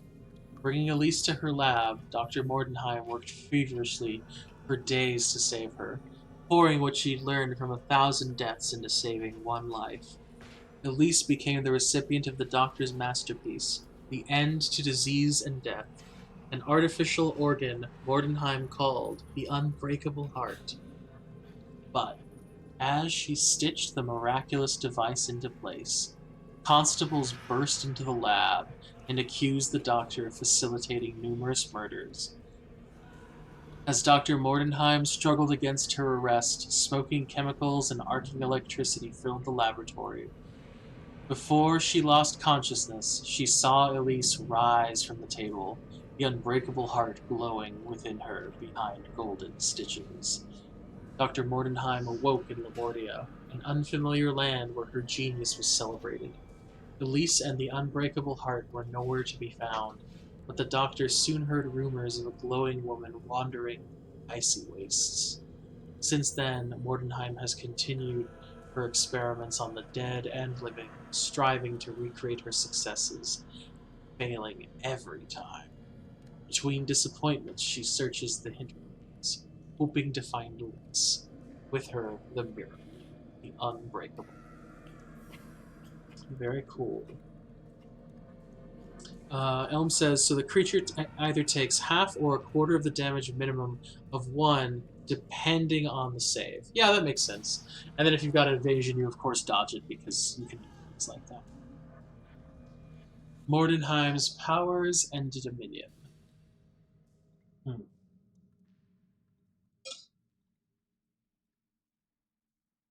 Dr. Viktra Mordenheim dresses in functional, blood-stained labwear.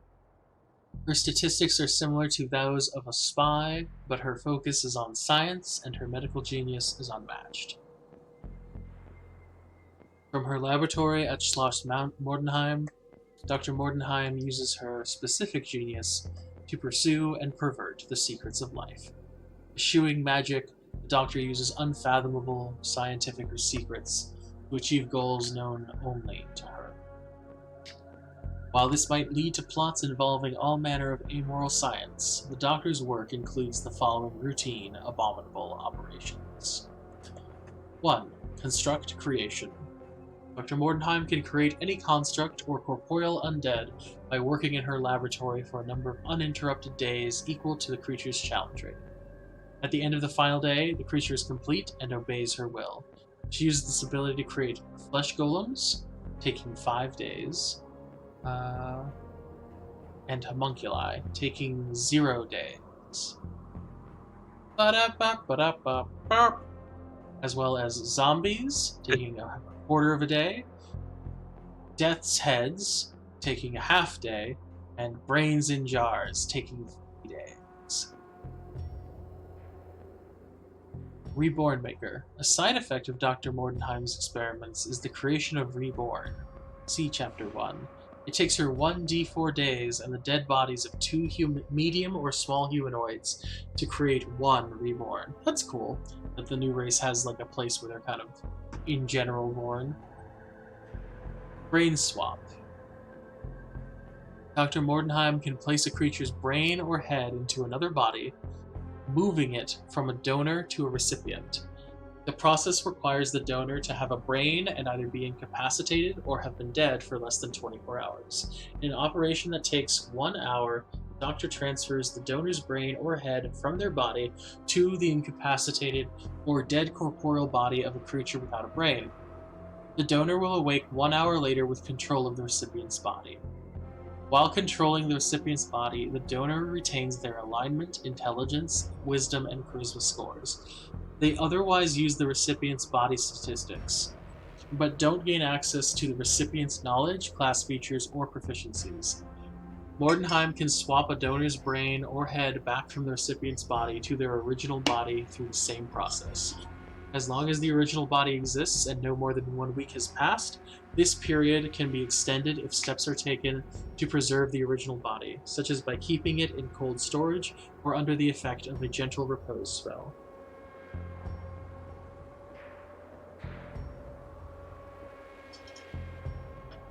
Let's see. Elm is asking, what would you say would be a good static DC for Blast rarity? Common is 1 to 4, rare is 5 to 9, rare 10 to 14. So common would be 1 to 4, Uncommon would be 5 to 9, rare is 10 to 14, epic is 15 to 17, legendary is 18 to 20. Ask because forgot to add it.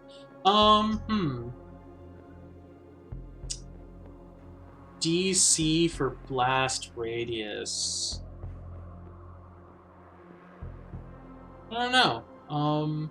It depends on how powerful you want to make it. You're saying common is 1 to 4. That seems really low, but that's also on every strike. So like if you're a fighter and you do that whole 8 strikes thing, you're just forcing the person to make save after save after save. My understanding is, let's see, common, rare, common, uncommon, rare, epic, and legendary. Isn't there a chart for this? Just check thing.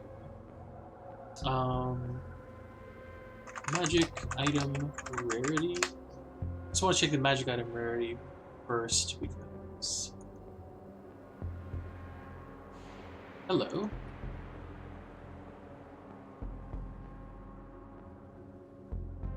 Magic item.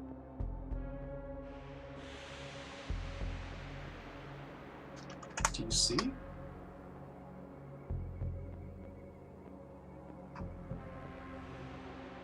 Some stuff on identification. Oh wait.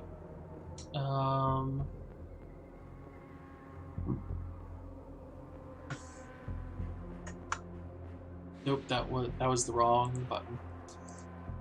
I was trying to do this. Treasure tables.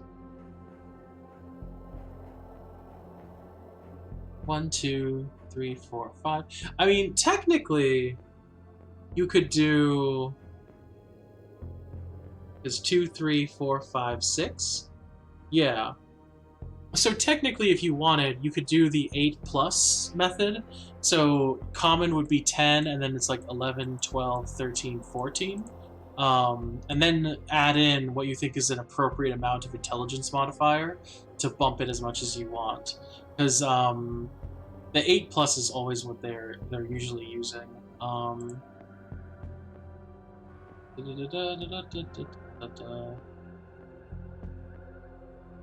Yeah, nothing in there. That's just an artificer thing. That's just another artificer thing. Okay, cool.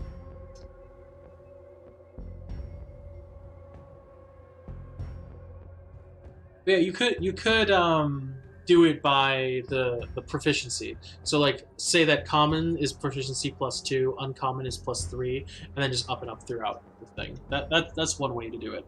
And then you would add a modifier based on, I don't know, maybe ask the player for their strength or dex modifier, and then use that to add to it. But then those would result in really high saves, because if the party member has a +5, and they get a hold of one of the legendary items, you're looking at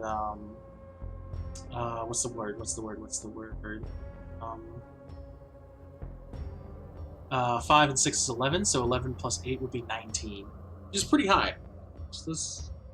But it also makes sense for D&D. Anyway, where are we on? Closing the borders. When Mordenheim, not Hyman. When Mordenheim closes Lamordia's borders, temperatures across the domain will drop below 0 degrees, and driving snow will scour the land. Those who reach the mists find they function as detailed in the mists at the start of the chapter. Mordenheim's torment. Although Mordenheim doesn't show her emotions, she's vexed by the following circumstances. 1. She cannot make the miracle of scientific immortality embodied by the unbreakable heart. She relentlessly tries to understand and repeat the circumstances of its creation, but fails every time.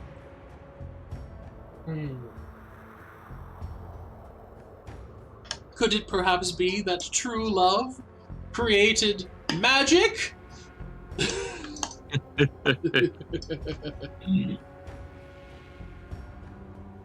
Nice. Common 11, uncommon 13, rare 15, epic 17, legendary 19. Sounds good. Very cool, Elm. Hope it works out well for you.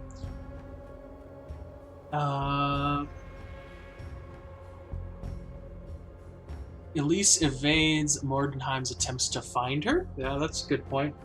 And the people of Lamordia view her as a luminary and savior. She does not understand why and loathes the distractions they create.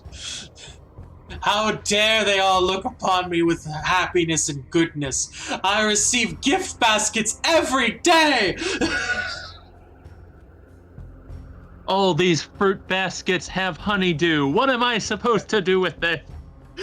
Oh, that should be like Mordenheim's first thing that she does when the party shows up to her doorstep is just like, please take a basket. And there's like there's like a dozen baskets, and they're just like, we can take any basket. She's like, you can take as many baskets as you want. That just leaves, and they're like, one of the PCs is like walking around with like 18 baskets just wrapped around his arms. He's like, I love this place. I would love to. If I were playing Mordenheim, we're gonna find out how awful she is soon. But if I were going to play Mordenheim, I would definitely make her keep doing accidentally really nice things. Like if one of the PCs is like, my sister has this like, horrible wasting illness. Just have her go like, just bring your sister around and we'll consider that part of my payment for services, all right? And then like, she just fixes like no problem. Just like constant. Every time they're like, we've got this problem with this, she's just like, oh, that's an easy fix. Do this, and then just moves on. They're like, we really like her. just have her be just boring. Not boring, but like that level of just like, sure, I'll help. I don't know why this matters to you, but okay. Like, I need to focus on my work, and getting you out of my hair is how I get to focus. And it's easier to solve your problem than to, like, shoo you away. Some people are protected. Yeah, make anything the PCs need help with is something she can trivially do, but she's like can't fix this one problem. Elm says, sorry, what was that? Oh, I was just gonna say, like, don't make the NPC solves all your problems, but like, I can do a thing for you, but then I have to focus on this other thing. Come back later. Yeah. I don't mean to have them solve all the problems. I should have spoken better. What I mean is, like, all of their problems related to that, like, they are a doctor working a very specific, like, skill set. Only have them help the party in that skill set. If the party's like, we need help killing a guy, just have Mordenheim look at them and be like, I don't know why you came to me for this, but I'm sure there's plenty of rapscallions out in the city you could pay to try to do that. Also, you're all very heavily armed. I can send a zombie with you. I'll just need some extra materials. Bring a few corpses for me. Yeah. Very funny. Elm says, just realized that the scaling should make it so that uncommon overcomes resistance, as when the characters usually overcome non-magic resistance level 5 around. Yeah, that's probably pretty right. That's when you start getting the wild weapons, you can get a silver dagger early on if you really want to, but it's expensive, so yeah, level 5 is a good point around that happening. But those are magic weapons anyway, or I guess it depends on how you're doing it. But since you're using the item chart rarity thing, those are already about the time where you're getting. Those would be magic items, so you're already going to be blowing past non-magical resistance. Because it's resist to everything except magical weapons. So you'll probably be pretty fine. But yeah, good thinking on that. That's it's half magic, half tech. So the question is, I guess that's the thing, is like, when do you have it be magical enough to break? So I guess uncommon is when you do that. Sorry, I'm not. It's your system. And I'm just trying to react as I see it. But yeah, like if I were running it, I would want to make that a little bit clear, just so it doesn't come off as a surprise to players who are like, wait, my magic tech weapon doesn't get past magic resistance? Oh no! Yeah. But yeah, but Elm, I think you've got it right. The way you're talking. So the common Magitech, it's just enough magic to like keep it moving, but it's not enough to do damage. And then the switch over at fifth to uncommon Magitech, like you said, is when that like click happens. I think that's a very cool idea. Um, Yeah, and I think the idea of the mechanic of having this rarity system gives you some more design space to play with. Like you mhm. can then have monsters with resistance that is only trumped by, you know, weapons of this rarity and above. Oh Like you yeah, can advance that uh sort of the game mechanic yeah, a lot. I totally see what you mean because you can have common enemies, uncommon, rare, epic, and legendary enemies. So that can literally just be it has damage resistance to anything that is like an epic level or below because it's a legendary creature. And so if you want to fight it, it's so much harder because of how terrifying the creature it is. That adds Yeah. I a wonderful soft cap to like you definitely need a certain level to be powerful enough, but also you could just beat them, all that kind of thing. You were saying? Yeah. And I think that also lends itself to like how in games where like this monster is a boss at low level and then it's just a regular enemy later on because now sure you've leveled up, you get a bit more powerful, you get a stronger weapon, but now you're getting past its resistance, so it effectively has half health now even though it's the same stat. Says just don't know if to make rare items overcome it or uncommon while having them hopefully gain a regular magic item weapon during the. That's true because it is a random set. Like, since we don't know exactly what's going on in the game, I'm assuming it's completely random, like you're kind of suggesting. So, like, they could literally kill three guys and get three legendary artifact level weapons and just be like, uh-oh, what do we do now? um, if rare, then they may have to find that more hard to find magic items. Yeah, it's magic weapons do tend to be rare items. Maybe make consumables the uncommon one. So like a grenade would be a really good option of just like this will do the magic damage you're looking to do, but it's one use only, so be careful about that. And then once they hit into the rare tier, they'll start getting those weapons that are like, no, this just bypasses, it's fine. Um, All right. but it could be anything. This is what's really cool about D&D is like it's whatever you feel best works. Oh, okay, yeah. Okay, so grenades work differently on your thing. That's totally fine. I'm just trying to spitball ideas. Yeah, like if this is melding with Dungeons and Dragons mechanics, then like, you could have higher rarity ammunition, like crossbow bolts or bullets, Mm-hmm. whatever like that. So that, if you want players to get to dip their toe into the next rarity without just being like, here's a much more powerful weapon, new enemies are now trivial. Like you can do that with get a few one-time use items or ammunition. And then there's also, of course, the I feel is important to remember. Also, take a breath and look at what your system is at, and is there a way to simplify certain aspects? Because that's always a good. I remember times when I sit there and I'm like, I've got a full set of a thing, and then I go, wait, it would have been so much easier if I just did blank. And I'm already like 6 sessions into a campaign, and just like, okay, let me cut out all of this middleman stuff. Yeah. Um, Let's see, it says Elm is explaining the grenade mod has the rarity, and that affects all grenades you throw until you. Oh, okay, yeah. So the grenade mod would do it. Makes sense. Um, so role playing Mordenheim. Mordenheim's most chilling feature is her absolute disregard for others' well-being and autonomy. Her lack of empathy is immediately apparent to any who meet her. She views people as mere collections of neurons and meat, and she considers herself so superior that others' lives mean nothing to her. Her personality trait is the body holds so many secrets. If you've nothing else useful to offer, your body's secrets will reveal themselves on my slab. Ideal is the perfect form and mine do not exist because I've not created them yet. Bond, my genius is a blessing. Those who walk from my laboratory are reborn blessed. Flaw, no one will ever approach my level of genius. I simply cannot be matched.